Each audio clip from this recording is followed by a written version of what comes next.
Welkom bij de 47e aflevering van Beleef Kirchhof Televisie. Verzund op een blierhei, verzund aan de Voorterstraat en dan bij de Scouting Sint Willibrord. En we kunnen er alle nu, dat zal ik u vlot vertellen, voor Hunter Frans Vonke en Sanne Lux van Parkstad Limburg Economy Awards. Peter Roodkrans en Tine Ruil komen vertellen over 25 jaar wereldwinkel in Kirchhof. Paul Weerle kaldig bij over Kirchhof jeet plat door wethouder Joost Lange en Barry van Dongen van de gemeente vertellen over wie verkend en rondleiding van de Rob Debets door het scoutinggebouw van Scouting Sint Willibrord en verbinden met 100 jaar Maat en Egelser en met de Heemkundeverein van Egelser, Joep Privo en Ria Werkhoven. Dat is de 47e aflevering van Beleef Kirchhof Televisie. Voor wens u veel plezier ermee.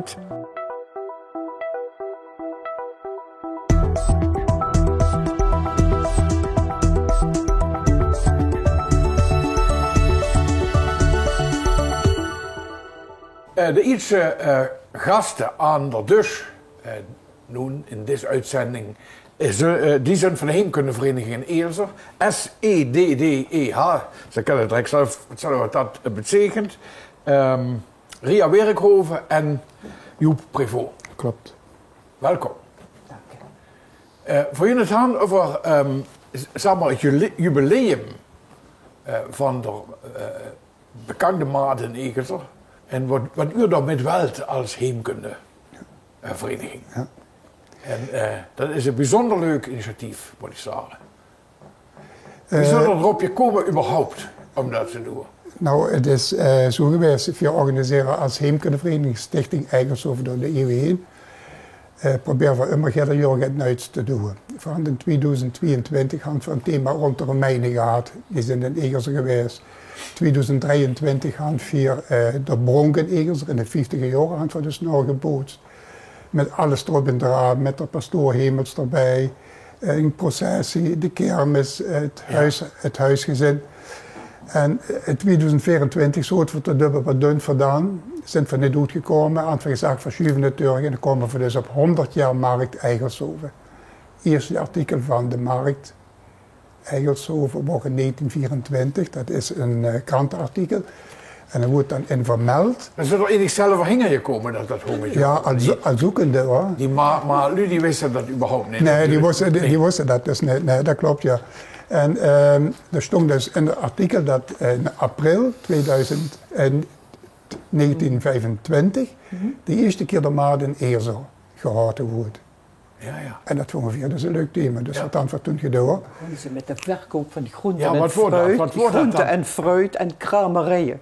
Kramerijen. En kramerijen. Dat staat in de Zeitung toen. Dat staat in de Zeitung. En dat zijn kramerijen, dat is zo'n... Ja, dat hebben ze ook gezocht. Nee, hoor niet, garen. Dat zijn die dingen die ze in het gezin kan broeken in de keuken.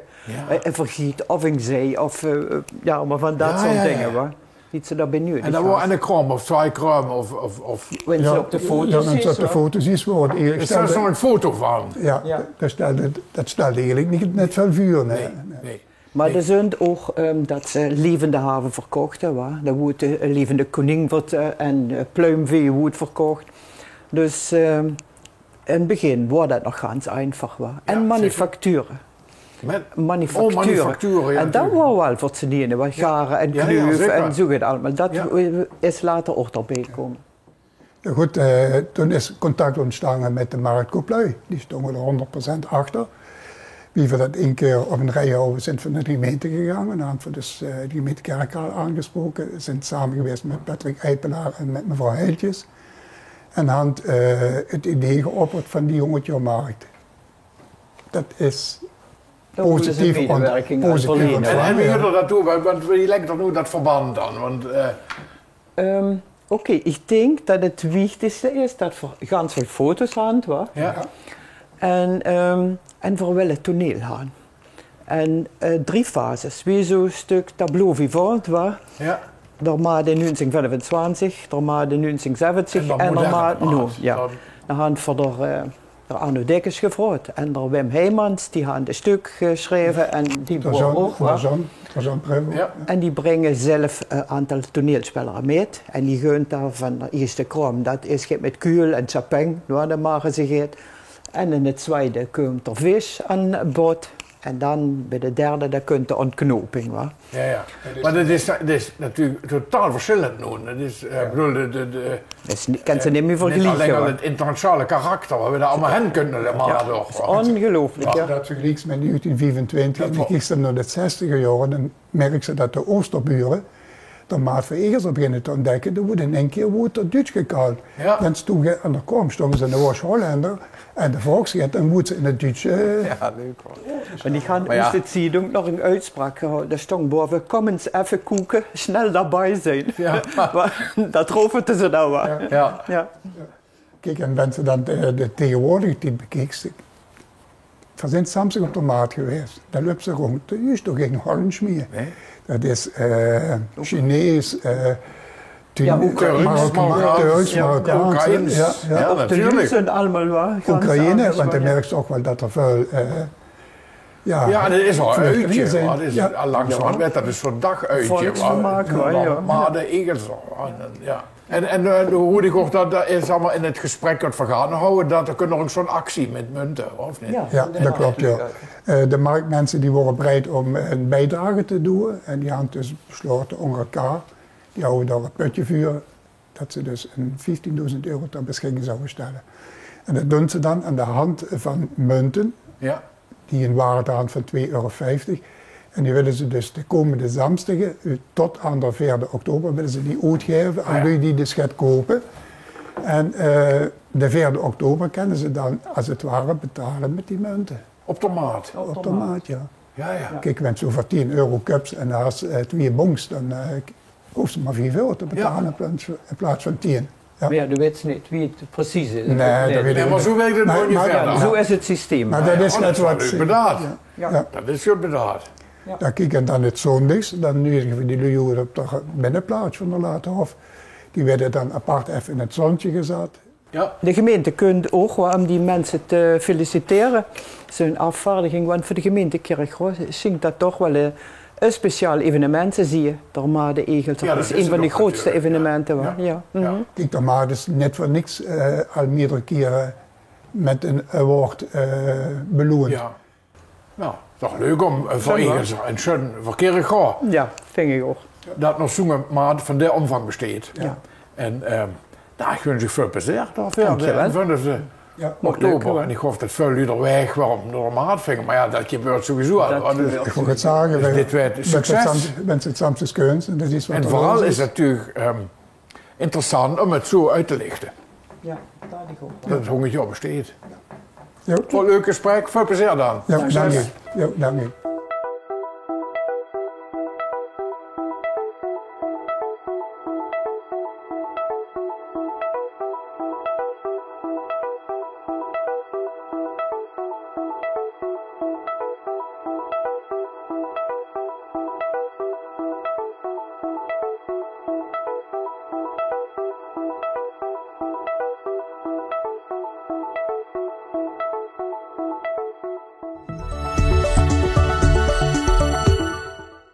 De promo van de Open Monumentenmaand in september. Waarvoor er natuurlijk aan de verhadsen zit elanen om eens te kijken. Waarvoor nu over je gaan is Jantje Dangus denk ik. Dat is namelijk de Playa afgekort. Weet jij natuurlijk wat dat is, maar ik ga het nu verklappen. Dat is de Parkstad Limburg Economy Award. En daar hadden we misschien wel al van gehoord, maar nou, u wist er alles van de Parkstad Limburg Economy Award. Evenement is dat. Uiteindelijk wordt de prijs werd uitgereikt. Dat was voor jou allemaal een hele is nu voor iets ook in Kirchhof. Veel Kirchhofse ondernemers hadden in die geschichte de prijs al of award of in de wacht gesleefd. En we waren dan dus en voor ze welkom meteen Sanne Lux en Frans Vonke, allebei lid van het stichtingsbestuur van de Parkstad Limburg Economy Award. Zal ik het allemaal goed zo? Correct. Ja, schön. Vertel eens over de, Jans, een beetje over de geschichte. Wie is dat nu zo, je jangen en je komen en... Ja, dus, de Parkstad Limburg Economy Award, hoe vroeger de Rabo Economy Award, misschien is dat bekender, maar dat wordt dan ook de hoofdsponsor meteen. Maar nadat de bankencrisis is geweest, weet voor allemaal wat met de gelden links en rechts ergens anders zijn geland, of niet meer en ook terecht.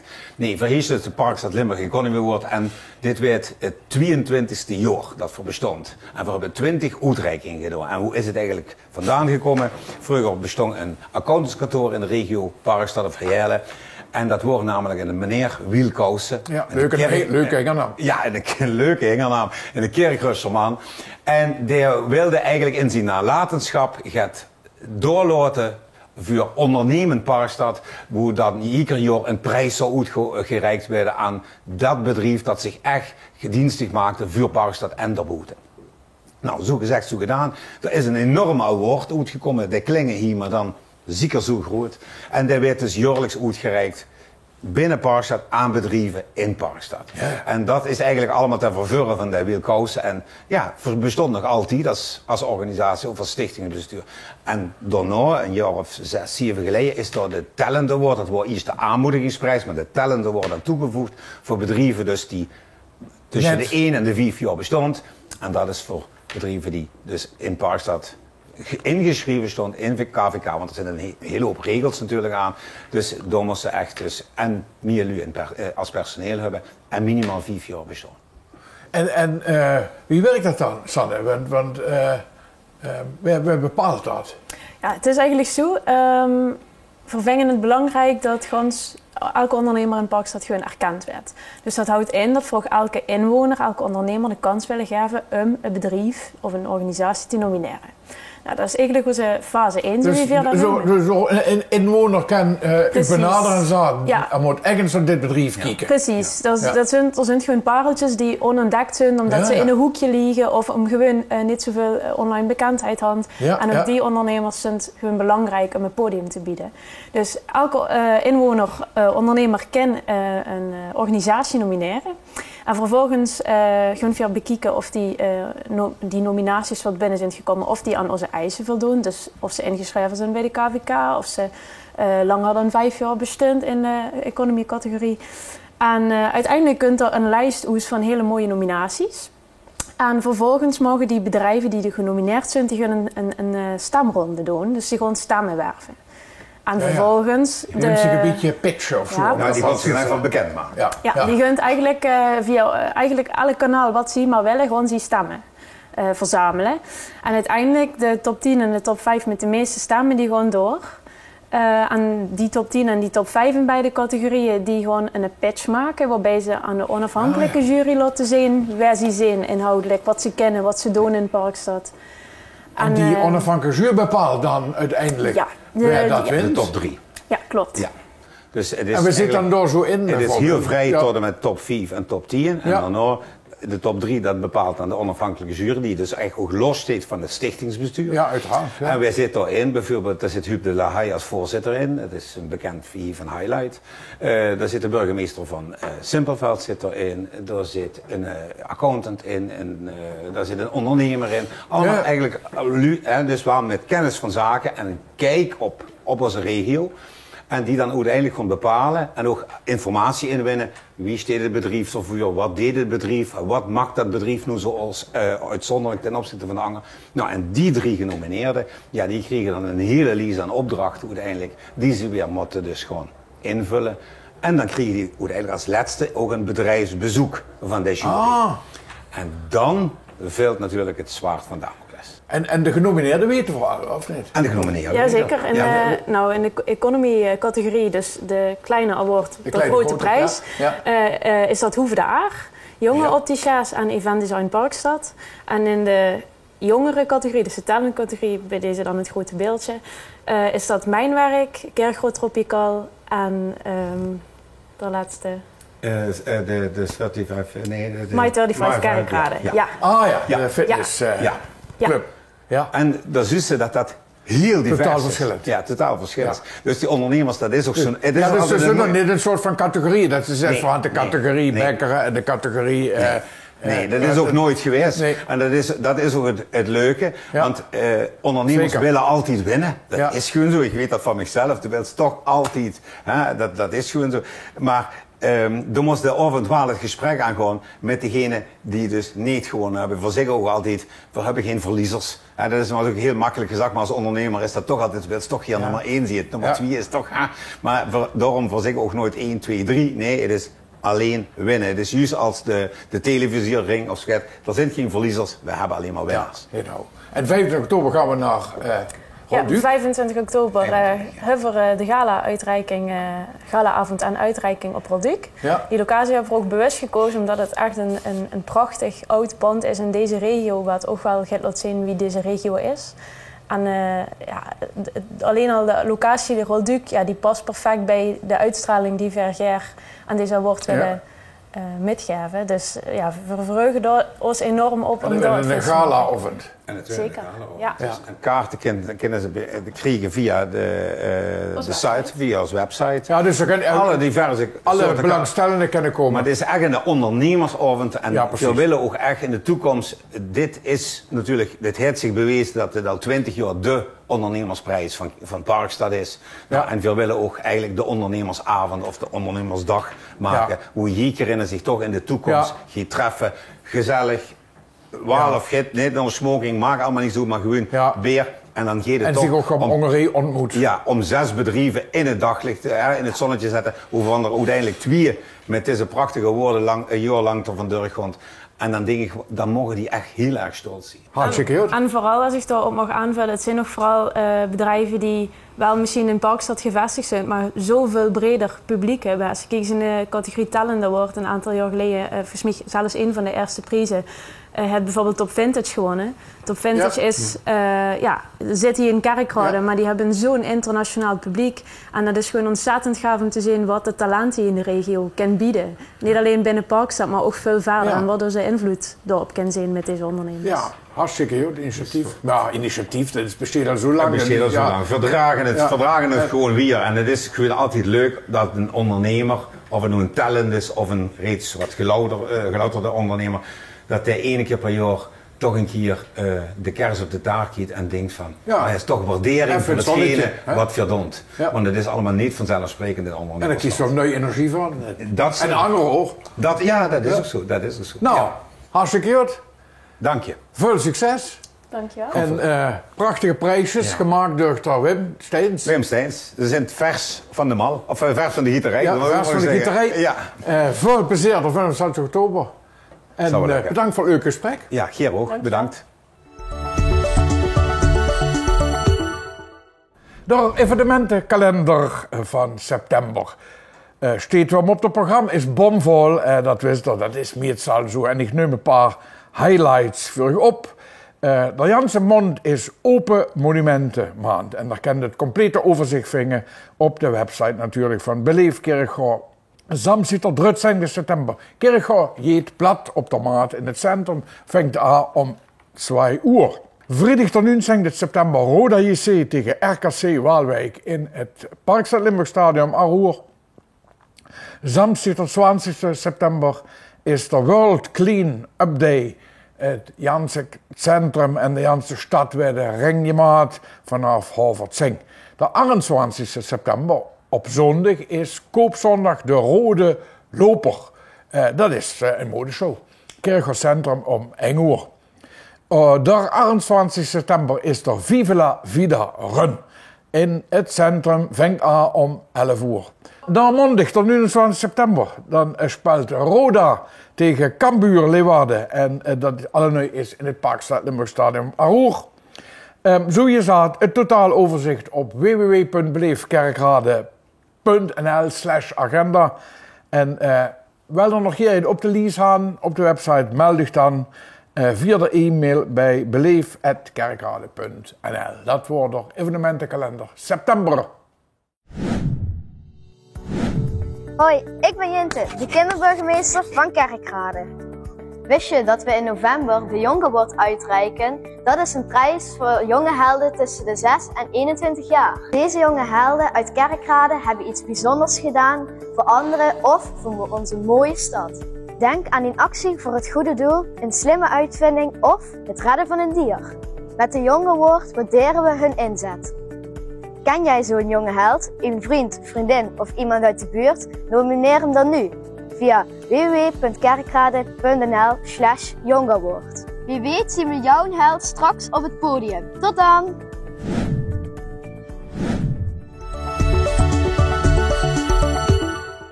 Dat was, zo wie je went, eigenlijk, moet ik zeggen, een volle evenementenagenda.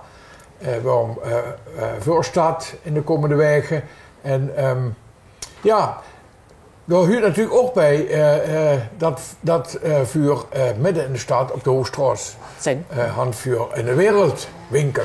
En de mensen zullen dat je chef kennen. En een soort cadeauwinkel, om het zo maar te zeggen. En daar zit een hoofdhanger. En daarvoor hand van u twee gasten dus die dat je het vertellen. Tini Reul en Peter Roodkrans. Hartelijk welkom. U zit vrijwilligers. Verhandeling met vrijwilligers. Zijn alleen maar vrijwilligers. De winkel draait alleen maar op. Al 25 jaar. Al 25 jaar. Ja, dat is dat. En één nog langer. En hij is fris. Ja, de eerste wereldwinkel is eigenlijk 50 jaar geleden in Kerkrade opgericht. Ja. Daarmee is eigenlijk de oudste wereldwinkel op dit moment die nog in functie is. Ja, want dat was op de Hoogstraat, of niet? Ja, boven op de Hoogstraat. Een gevolg van een initiatief van de Paul Meijs. Ja. En dat is de pap van de Joost Meijs. Dat bestaat er wat vervolg. Ja, voor de festdag. Ja, zeker. Kennen we niet missen. En wereldwinkels die zijn op veel plaatsen. Is dat nu allemaal hetzelfde? Je weet. Nee, maar ik geloof nog aan 180 nog Jans Nederland. Ja, en ja, dat is allemaal heel ontstaan. Dat is allemaal een keer ontstaan. Ja. En dat is eigenlijk een vlek ook naar Duitsland, Zwitserland en België. In Duitsland ze Weltladen bijvoorbeeld. Weltladen? Ja. En in België is Oxfam, de Oxfam winkelen. En het assortiment samen is vergelijkbaar daar? Ja, voor handjoen producten uit vroeger heet ze dat derde wereldlanden, maar dat begrip is een beetje verwaterd. Ja. Maar de producten die we hand zijn allemaal handgemaakt en uniek eigenlijk, ja, dat is kier, omdat het niet fabrieksmatig geproduceerd werd. Ja, en eerlijk. Ja, en vooral geen kinderarbeid. Geen kinderarbeid, eerlijk het geld werd er verdiend. Maar het geld wat nodig is. Ja, maar die organisaties die betalen dat eerlijk. Maar het geld gaat merendeels naar de vrouw. Want praktisch alles traint op de vrouw. Want de manslu het geld traint vooral in de ontwikkelingslanden ook, blijft niks meer. Dat is overal toch? Dat is overal zo. Ja. Dus dat is zo. Ja. Dat is de waarheid. En dat werd nun, is die stichting bestaat 25 jaar. Ja. En die stichting runt dat samen nationaal dan ook. Ja, nee, we zijn allemaal regionaal of plaatselijk georganiseerd. Ja. Wat voor het nieuwe Kerkrade is de Stichting Wereldwinkel Kerkrade. Ja. En dat is eigenlijk volledig geënt op Kerkrade. Alleen centraal is dat inkoopgebeuren weer in Culemborg geregeld. En daar zijn we eigenlijk met de wereldwinkels inkopen. Ja. En daarmee had jij er toch die deel van productie wat in zijn omgeving gevraagd of verkocht kan worden. En wie lang ben je dan al vrijwilliger, Tini? 25 jaar. Oh, al 25 dus. 25 jaar. Dat had ook je beleven. Ja, ik verdien veel in ontwikkelingslang weer, omdat ik door te gaan die allemaal uitgezonden wordt. En natuurlijk met eigen oren je ziet wie het je maat wordt. Ik neem maar een beeldje, die zo zijn voor de hutje geworden, toen nog nu in het huisje. En dan zagen jullie in de winkel, dus ja, dat ziet wel een beetje scheef uit. Ik zei, wenn er een zwart wie het je maat wordt. En daar groeit ze dus in. En dat Culemborg, Peter, die junt allemaal naar die landen zelf en die bepalen ook wat je maat wordt. Het is hier geen gewone sokkenteam meer. Nee, dat was vroeger. De houdt ze alleen de beeldjes die ze van de Pater Kroos. Niks verkeerds aan, bedoel ik niet.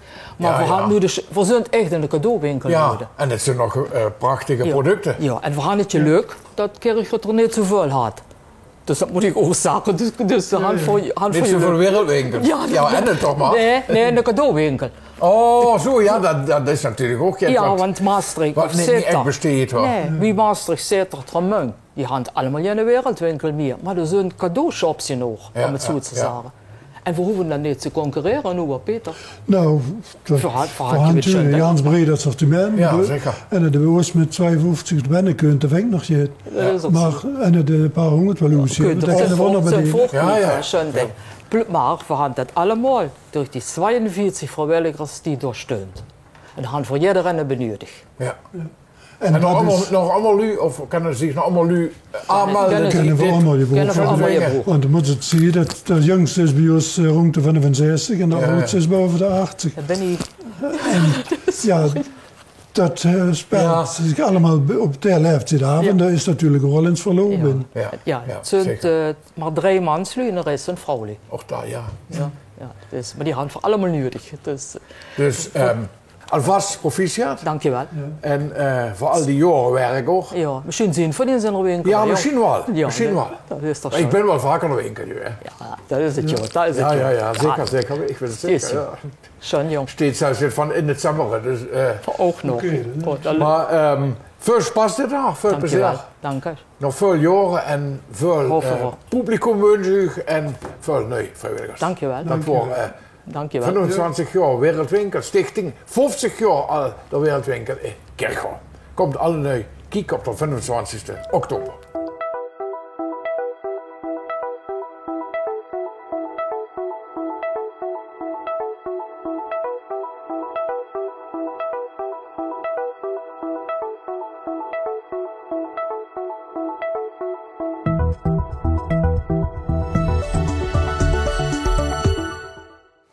Neujahr.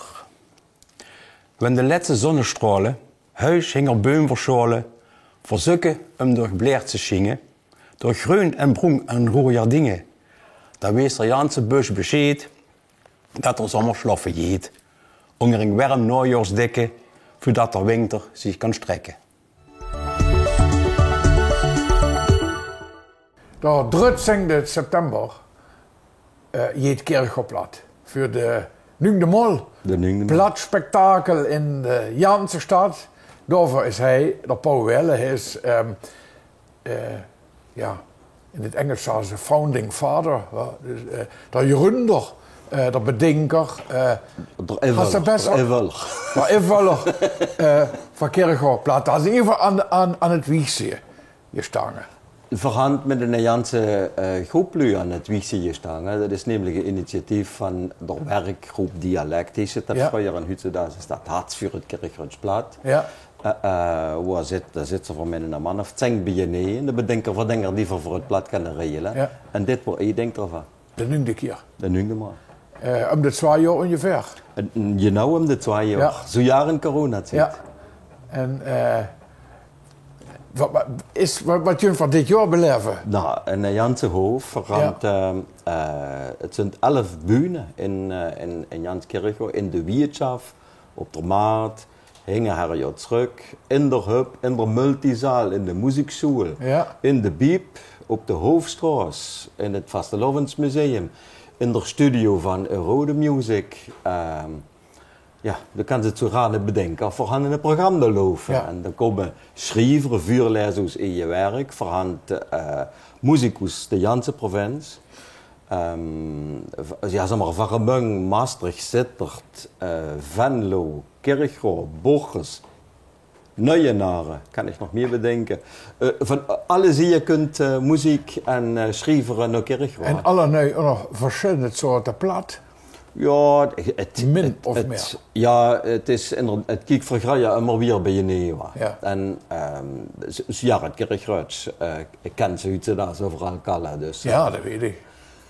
Zo jaren zit er meer. Ja, zeker. Dat verstond je. Maar hij je nog kerk, dat verstond je toch wel. Ja, doe me net maar Jan, denk ik. Dat. Ja. Maar, en het programma vindt aan om 1 uur in de Roodzaal van het gemeentehuis. Daar presenteren we de website van de dictionaire. Want zeg maar, de dictionaire is immer op papier geweest, maar we moesten met het ziet met. En nu gaan we eindelijk een website? Nu kunnen een website, waar niet alleen zeg maar, de dictionaire staat van Kirchhoff Noord-Hollands, maar ook Nederlands Kerkraad. Ja, dat is schön. Verhand bouwhongetschrijveren die daar met je dictie, liedje, we zien wat allemaal erop stond, en vuurlezen, verhand stemmen Die lassen huren wie het plat moet klinken, voorhand filmpje, voorhand van al op de website.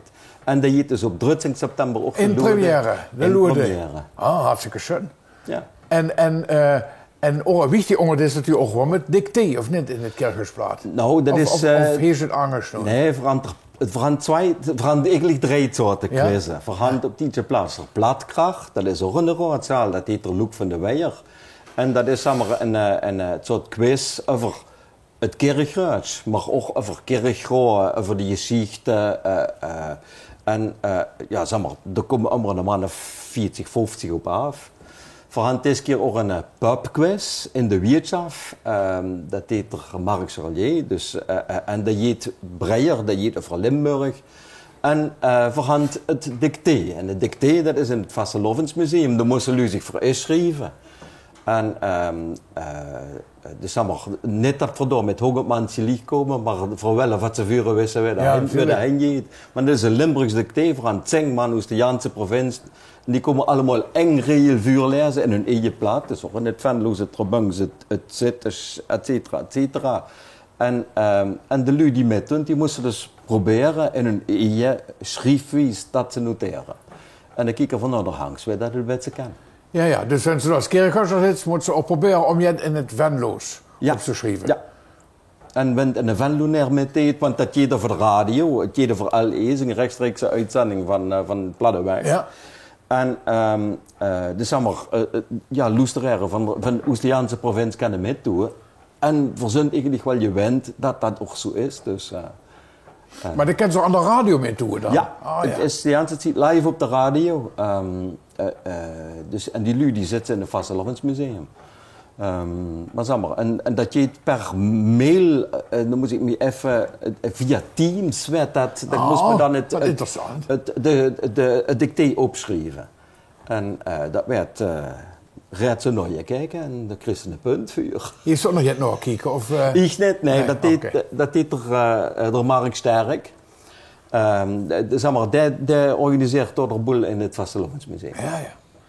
En dan ook nog dat is ook een wichtig onderdeel, het liedjesconcours. Het Schön-Liedjesconcours. Ja, nou, kijk, als het LVK is alleen maar vastelovend. Ja. En we willen het maken wat, zeg maar, het luisterlied, het beste liedje, het truiig liedje. Een liedje met Hank en Vos, niet alleen maar ja en ja. Dat ook een plaats kreeg. En voorhand de studio Rode Music in Kirchwarm voor afgehuurd. Die doen er niet veel met. En vanaf, ik geloof, 11:30 bis bouw van de voer zijn 9 man die kregen dus er werd een liedje opgenomen vandaan. Ja. Er werd een clip opgenomen vandaan. Ja. En ook dat kunt naar de hangs. In oktober, ik geloof de tweede week van oktober, kunt dat op LE en dan darf het publiek beslissen waar van je wordt. Ja. Dus dat is, het werd niet altijd daar bekend. Nee, dat is eigenlijk afgesloten deel. Ja, maar, you know. Zo kunt Kirchhoff het blad ook naar de hangs nog eens aanbreiden. Ja, schön. En ook vooral, dat het, je moet zeggen, dat het ook geïntegreerd is, maar dat ook al die andere zo'n plat dialecten meetunt. Dus dat het in plaats kiet in het Limburgs. Er is geen andere mogelijkheid, denk ik. We moesten het allemaal samen doen. En we willen dat ze naar Oost luisteren. En dan kan ze er alleen maar van uit dat ze ook naar Oost moesten luisteren. You know. Dat is toch zo'n je danken. Ja, dat is toch weer een je danken. Ja. Of de Olympia je danken. Ja, en meedoen is wichtiger. Ja, genau. Ja. Nou, heel veel succes. 13 september, vanaf 1 uur. Ik wens u veel publiek. Bis van de voert, ja. Veel belangstelling. En alles is umsonst. Oh ja, dat moest er net vergeten te melden. Het is dus is nog eens uitred. En zeg maar, we met die aan zo'n quiz of en zo. ook ziemlich inzichtartig in. Het is het eindigste en door het grootste dialectfestival van Limburg. Ja. Nou, veel spaß ermee. Veel plezier. En we zien dat ook gewoon terug op de social media. Bestemd. Wenn van dit kunnen komen. Hey Paul, succes met Kirchhoff plat op de 13 september in Kerkhoutcentrum. Voor jullie het weer gaan over Vie. We gaan het vaker over Vie, maar het is ook gewoon om dat nog een speciaal onder de aandacht te brengen. Hij op Beleef Kerkhout Televisie. En er dus Barry van Dongen van de gemeente en wethouder Jo Slange, die Vie in het pakket had, denk ik. Ja, Jo. Ik ben coördinair wethouder, het zo schön van Vie. Kijk. En misschien nog eens even zo om dat geheugen een klein beetje zo op te frissen. Barry, wat is Vie? Vie, dat is onze beweging voor vitaliteit en gezondheid. En dat is omdat we helaas het iets minder goed doen dan de rest van Nederland. Ja. En dat we het heel belangrijk vinden dat we in Kerkrade net zo vitaal en gezond zijn als in de rest van Nederland. Dat we dat ook worden. En daar hebben we een heleboel hele mooie programma's voor. Ja, dus, en dat is eigenlijk, Vie is eigenlijk de overkoepelende naam ervoor. Ja, dat is die hele maar beweging. Maar het is niet alleen het gebouw wat er ligt, hè? Nee. Dus met het zwembad en de sporthal. En, dat is wat immer weer zaadwoord. Ja, hadden precies. het hele dus... jaar voor een gebouw neerleggen, zwembad en sporthal. Och, maar wie is er een beweging? Ja. Is er een innovatieve werkhub voor moeten programma's drienen die de lui zonk maken of beter maken. En dat compleet plaatje is Vie. Dat is Vie. En daarna Vie kunt ieder jaar van Vie leven en Vie van vitaliteit. Zo kan ze het zien. Precies. Ja, en daar hebben we dan, zijn we aan de slag met 3 programmalijnen. Dat is gezonde jeugd, vitaal ouder worden en vitale wijken. Ja. En de Raad heeft in maart nog een lokaal uitvoeringsprogramma. Dat hebben ze geactualiseerd, want we zijn ondertussen een paar jaartjes bezig. Ja, maar dat is een lokaal uitvoeringsprogramma. Ja. Dat is? Dat is dat we dan hebben vastgelegd waar gaan we ons speciaal op richten. Ja. Okay. Ja. En als we dan waar het gaat om het speciaal op richten. Wat voor nu door aan is dat we het 21 vastgesteld aan iedere raad had die grote keringen over. Ja. En voor 4 jaar weer, dan voor een meertje zaad, van voor jullie het even actualiseren, evalueren. En dat de rode zaad aan 4 nieuwe plannen schrijven, wie voor weer willen. Dat focus ons nadrukkelijk leggen op dingen. Voor andere dingen die door die niet werken, dan voor voetbalse jaar wat nieuwe dingen ontwikkeld. En de rood werd allemaal metgenomen. Ja, en wie kijkt er dan nu terug op die jaren die nu hingerig liggen? Zullen dat tevreden als stuur en rood? Meestal is wissen hoor, mee te zweten. Dat hebben we schon eens. We hadden gekeken wat de OP levert had en daar hebben we cijfers van bekeken.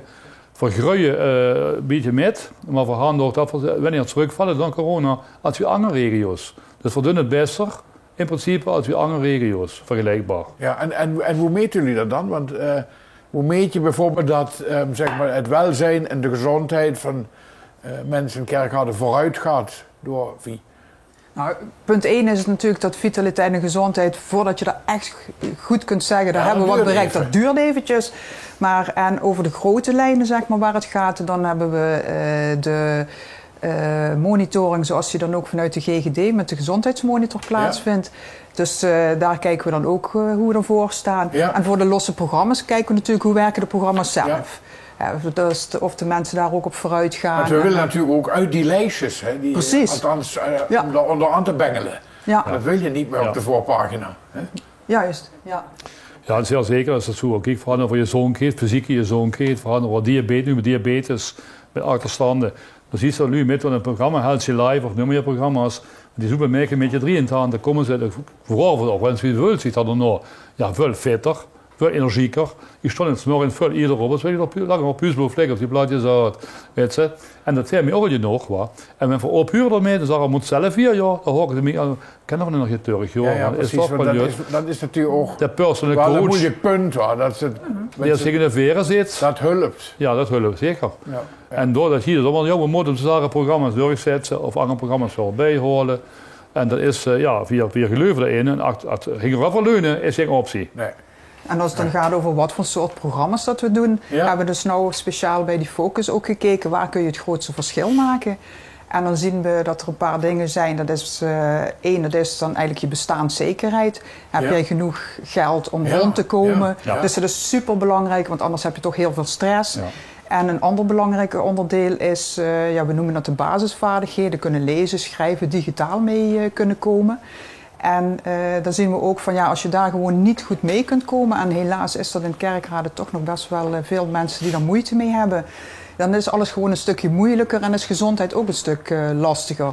Of omdat je bijvoorbeeld al een recept gewoon heel moeilijk kunt lezen, dan is dat al lastig. Maar bijvoorbeeld ook dat als je niet zo goed kunt lezen en schrijven, is een baan ook een stukje moeilijker. En als je dan weer geen baan hebt, heb je meestal een laag... terecht. Precies, ja. En ja, dan... Een neerwaartse spiraal of wat dan ook. Hè? Ja.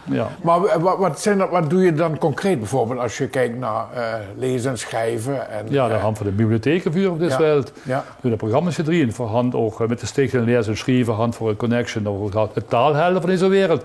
Voor hand leiders van het taalheld, je had een publieksprijs gewonnen, Engels kerk, gewoon meidje van de Hoort had je gewonnen. En we zijn natuurlijk ook heel sterk in de wegen verhandelingen waarin noten en schrijven basisvaardigheden over inzagen voor je vuur lezen bij de klingen. Bij de lagere scholen verlossen jullie dan programma's mee toe. Dat is heel belangrijk, want als je je werk kiest, en die is ook wie je het geld verdienen, moet je wel van de boormachine beschrijving kunnen lezen. En mensen dan kennen, ze denken van ja, helemaal je druk maar je het. En dat soort dingen waar jullie ook enthousiast mee maken. En mensen dat allemaal leren, dat je te stappen zetten. Maar dat gaat allemaal stapsgewijs. Hoor. En dan moet je toch wel een hoofdgeduld aan hebben. De week van lezen en schrijven kunt er al. Ik ga bijvoorbeeld al het Westhoes voor de klingenvuur lezen. Ja. Ook die elderen enthousiasmeren. Voor junt in de hubs vuur lezen, alle basisscholen. Ja. Hans ja, Hollandse speler Baroda bereid je voor om te vuur lezen. Net die Oostlander, want die rennen je Hollands kan. Maar dat je hem doen allemaal, en dat is ook de rolmodel van deze wereld. Verblijf aan de weg timmeren en de turn voor het Hollands en binnenkort ook weer een keer gesplaat. Ja, dat huurt nog een beetje erbij. Ja. En nu, ik ben wie, wat betekent dat dan? Want dat is dan nu een nieuwe slogan? Een hele goede vraag. Kijk, de gemeente kunnen we organiseren allemaal en vuur leggen hersen programma's. Ja. Maar zelf kan ze ook Jans veel doen, wat op je zo'n vitaliteit ook aanspreekt. En doordat dat is, de maas er tent op, het is geweldig wat het is, je kunt andere overnemen. Dus dat werkt er veel beter als we het via de naast leggen. Het is best zo'n ambassadeur voor die omgeving. En dat had me geholpen. En dat verhaal aan boosten. Dan zei het, ik ben nog vie, ik doe nog leuke dingen, waar je zongen van weet. En de wijk best van weet. En dat is de campagne, ik ben vie. En wij kunnen weer aanvullen nog een beetje misschien. Ja, want soms denken mensen, vitaliteit en gezondheid. En dan moet ik allemaal hele moeilijke dingen gaan doen. En dat is heel lastig. Dat is het helemaal niet. Nee, want heel veel mensen zijn gewoon al bezig met vitaliteit en gezondheid en dragen al wat bij. En we hebben in de campagne bijvoorbeeld een voorbeeld, dat is dan de Bridge Club. Ja, 65, daar komen echt heel veel mensen bij elkaar. Ja, die hebben we ook eens hier gehad aan tafel een keer. Heel belangrijk. Ja. En behalve het bridge, dat er natuurlijk goed voor het brein en dat goed is voor het gemeenschappelijke, of het samen zijn als club. Ook nog, precies. Ja. Dus dat is bijvoorbeeld, en er zijn mensen van, is dat ook vie? Ja, dat is ook vie. Maar bijvoorbeeld ook collega's, BOA's, die ervoor zorgen dat, stel dat er wat tieners rondhangen en dat die kleintjes zoiets hebben, dat durf ik niet te spelen. Dat ze dan even langs gaan en dat ze weer lekker buiten kunnen spelen. Denk ik, zo simpel kan het vaak zijn en we willen dat eigenlijk een beetje proberen nog wat duidelijker te maken. En dat iedereen denkt, ik kan ook een bijdrage. Als je het dan zo uiteenraaft in kleine stapjes, dan kom je altijd van dichter. Dan kom je ook met het kookcursus tegenwoordig. Met ook voor kinderen en low budget koken. Weet je zo We hadden een flexievorm van een grote keuken inricht. Niet voor niks. En dat wordt heel gretig gebruikt voor je maat. En ook door kan ze weer recepten lezen, had ze leren schrijven weer. Dus het speelt op alle fronten. Ja. En dat vie had met alles te maken dus. Alles. Dat je ervan leert. En voor hand gelukkig. Ja. Dat klinkt een beetje filosofisch, maar... Ja, maar is wel zo. Het is als een en voor de komende bestuursperiodes, dan komen de hand van allemaal geld vrij kunnen maken, kunnen wat erop besloten om door te kunnen. En het resultaat is, zie je, wie voor Jordan gezegd, 20 jaar weer zo, dat zie je echt veranderen. Ja. Maar dan moet je geduld hebben natuurlijk. Moet je geduld hebben. Daar wens ik veel succes bij. Dank, schön dat we over zien. En in ieder geval is wie al een naam de gevestigd deze kerk. Nee, alleen een kerk, mag ik zeggen, maar ook in de regio. Want wat voor kerk doen, rollen voor ons over Parkstad en Zuid-Limburg, want die maken ook een gretig gebruik voor ons kennis en know-how, toch? Ook, ja. Ook de samenwerking die we hebben. Ja. Hartstikke goed. Succes met het goede werk. Dank je wel. Bedankt voor het komen. Leuke gesprek.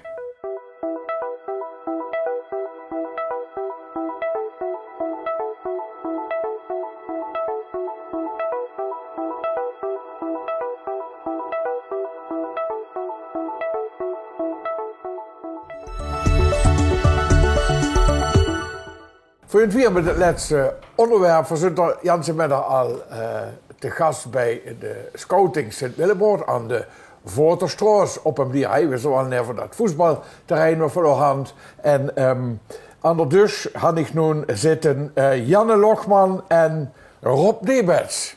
Welkom. Goedemiddag. Oh ja, we moeten Hollands moeten. Sorry. Want ze verstond je plat. Ik weet niet wie het kunt, maar Nederlands. Rob, hoe kom je nu bij scouting terecht? Ja, dat is een hele goede vraag, denk ik. Ja. Ik denk dat je ouders moet hebben die graag hebben dat je met je handen naar de modder in gaat, zeg maar. Zo is het begonnen? Ja. Ik ben zelf ondertussen al 25 jaar geleden hierbij gekomen. Ja, dat is toch niks leukers. Elk weekend zitten die kinderen hier in het bos te schravelen of spelletjes doen, creatief bezig zijn. De jeugd heeft het zo moeilijk met expressie tegenwoordig dat je hier beter kunt zijn om je sociale vaardigheden wat op te krikken. Maar dit is al 31 jaar, hè? Deze 34 jaar. 34? Ja, volgend jaar 35-jarig jubileum. En toen ben je lid geworden omdat je met de handen in de modder moest? Ja, dat is best een goed idee toch? En Sanne? Janne. Janne, sorry. Ja, maar ik zei ja, ik denk dat ik er inmiddels al 8 jaar of zo bij zit. Ja? Ja, toen ik 5 jaar was, toen wouden mijn ouders ook dat ik meer, Dat je wat buiten ging doen, dat je meer bezig was. Ja.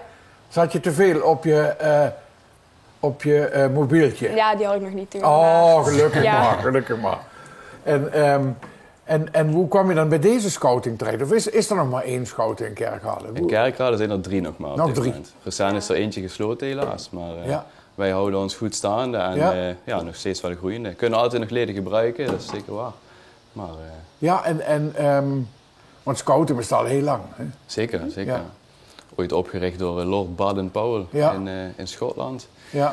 Ja, weet je, scouting heeft een heel stoffig imago. Iedereen zegt altijd knopen leggen, hutten bouwen, zeg maar. Ja. Is een onderdeel van, maar het is veel meer dan dat. Je bent met de natuur bezig, met elkaar bezig. Je ontwikkelt jezelf heel erg, ik zeg creatief bezig zijn, knutselen, kampvuur koken. Je kunt het zo gek niet bedenken. Het hele spectrum wordt wel aangesproken, zeg maar. Ja.